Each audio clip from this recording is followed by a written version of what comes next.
Before digging into the findings, let's take a look at response rates and sample characteristics for the survey.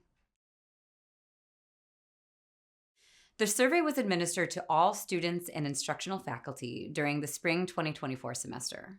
We administered the survey between March 12th and March 28th, and we had a number of reminder emails that were sent between this period.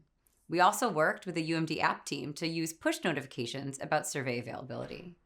We did some tabling and outreach events, and our team is based in the Edward St. John building, which also has a lot of student traffic. It's a nice way to be able to catch students as they're going through to classes. Our student response rate was 5%, representing 1,774 students, responding out of a population of 38,612 total students. This level of response is consistent with other recent campus-wide surveys and reflects a nationwide trend of survey fatigue among college students in particular. Just think about how many surveys you encounter every day.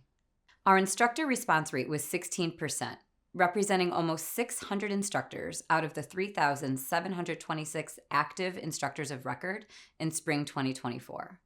Typically, for campus-wide surveys, we aim for a response rate in the 8 to 12% range. So we were very excited to see so many instructors who wanted to share their perceptions around GenAI. Now, when it comes to the lower response rate for students, what we're really concerned about is not the low response rate itself, but something called non-response error. In other words, are there any systematic differences between students who choose to respond to the survey compared to those who did not respond in a way that might skew our results? One way to look out for this is to examine the demographics of survey respondents and see whether they are representative of the whole student population.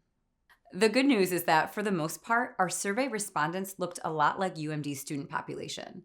In the graphs here, the red bars represent the percentage of our survey respondents, while the gray bars represent the percentage of the UMD population.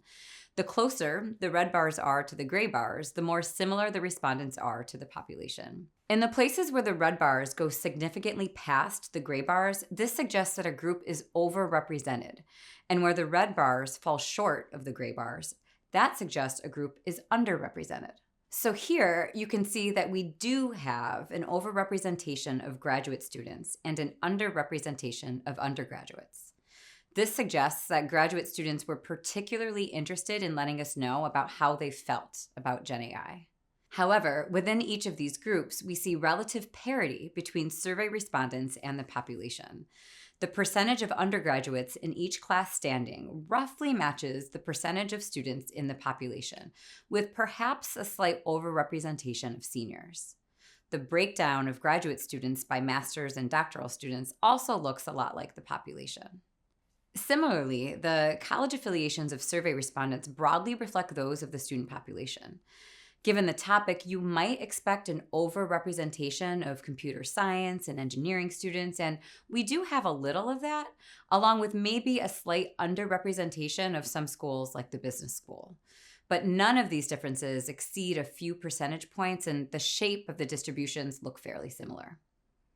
Looking at a comparable analysis for instructor respondents, we also see that their characteristics look like the population, with a few exceptions. While the shape of these distributions look pretty similar, there may be an overrepresentation of PTK faculty. We were particularly interested in hearing from instructors with a broad range of teaching experience. We were happy to see that instructor respondents ran the gamut in this respect. 39% of respondents reported 10 years or fewer of teaching experience, 30% reported 11 to 20 years, and 31% reported over 20 years. Finally, we can look at the unit affiliations for our instructor respondents and again see that they broadly reflect the population. There may be a slight overrepresentation of arts and humanities instructors and a slight underrepresentation of some schools like behavioral and social sciences, but overall the distributions look very similar. With all of these analyses in mind, we felt comfortable generalizing our survey results with appropriate caution to the UMD population.